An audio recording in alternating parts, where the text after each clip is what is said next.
tere tulemast tagasi, eetris on Lotopäevik, ainuke spetsiaalselt selleks ette nähtud kanal.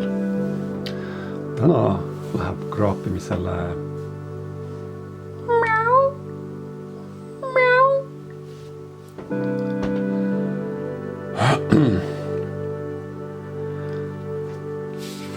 et siis selline, kus mjau, seal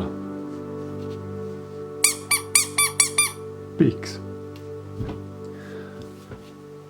Valmistu, ole valmis lähikontaktiks rotiga. Viimasel ajal on populaarsust koguma hakanud rotid. Ja miks ei, rotid on toredad loomakesed, kes meeldivad kõigile. Olgu mainitud, et järgmine saatelõik ei sobi nõrganärvilistele. Võite endale selle video ajaks igaks juhuks midagi näo ette panna. Kuigi ega sellest mingit kasu ei ole, peale selle, et teie organism saab vähem hapnikku, aga see on teie valik.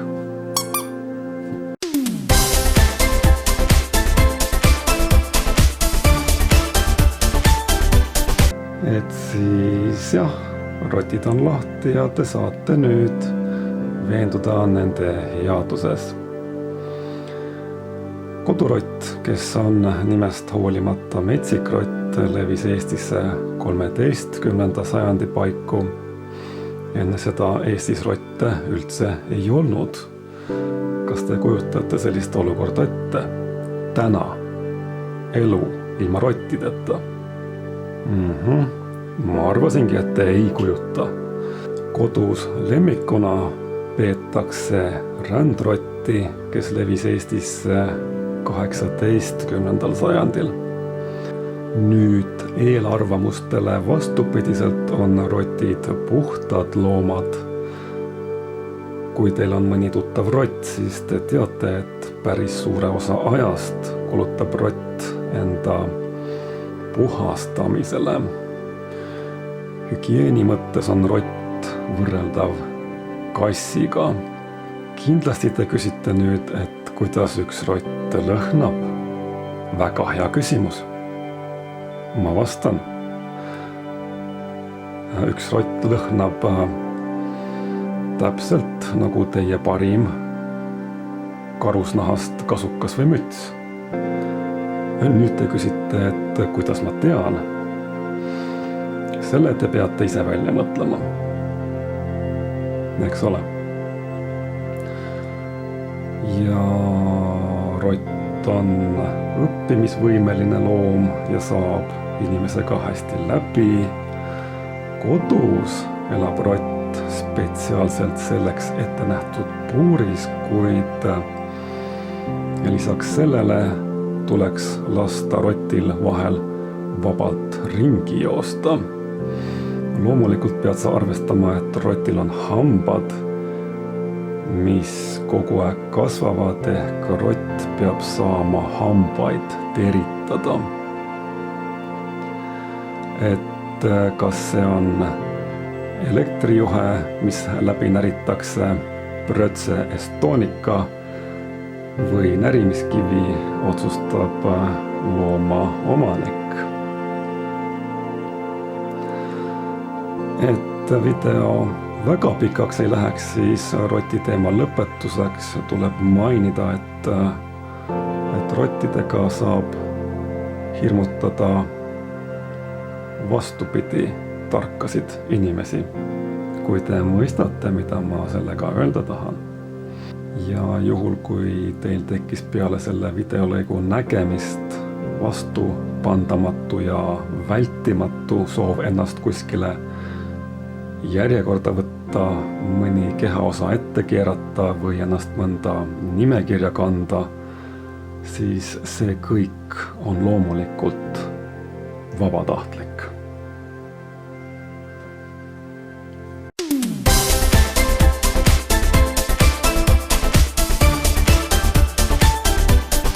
Lähme saatega edasi, et siis mjau.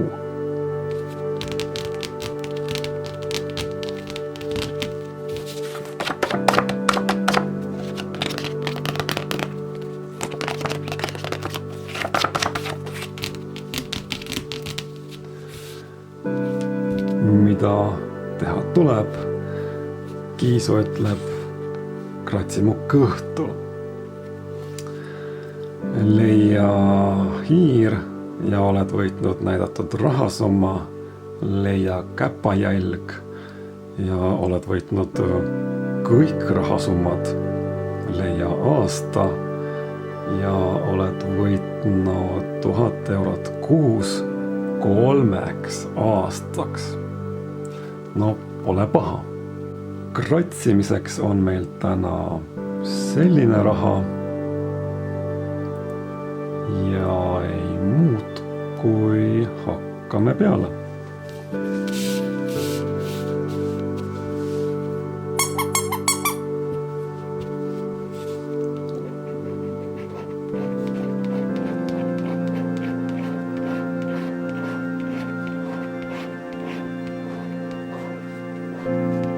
Tuleb leida siis hiir,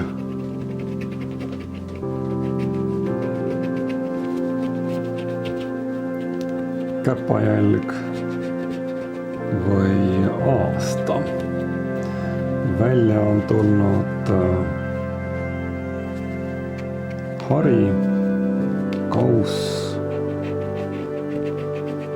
puur, lind,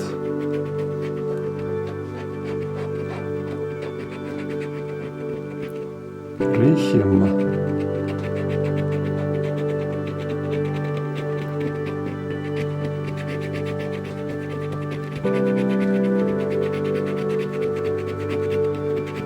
mingi jube must ruut.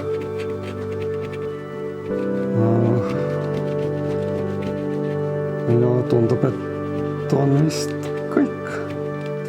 Nii, kontrollime. Hari, kauss, lind, puur ja rihm. Mis tähendab, et see on tühi loos. Võtame järgmise.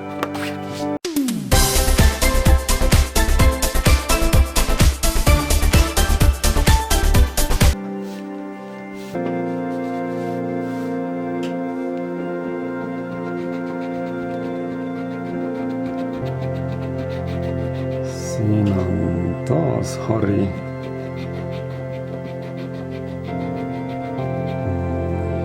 Ja jälle üks lind.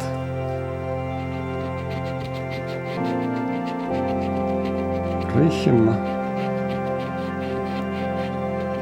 Puur.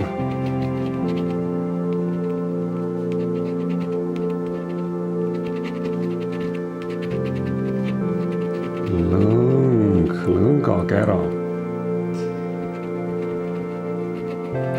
No see kassikestele meeldib, aga sellest ei ole meile mingit kasu jälle. Ja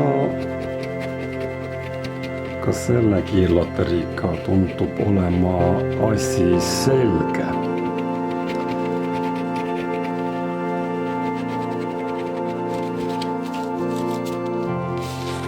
Austatud lotosõbrad, mõlemad kiirloterid mjau olid tühjad loosid.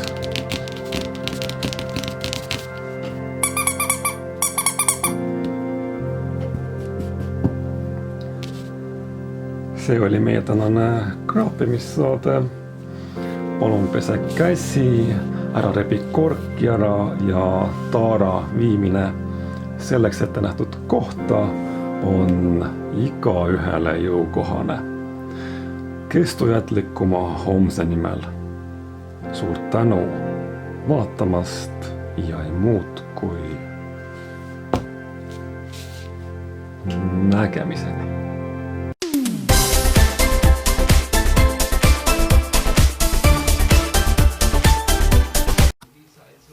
Aber das Minus sollte bedeuten, dass die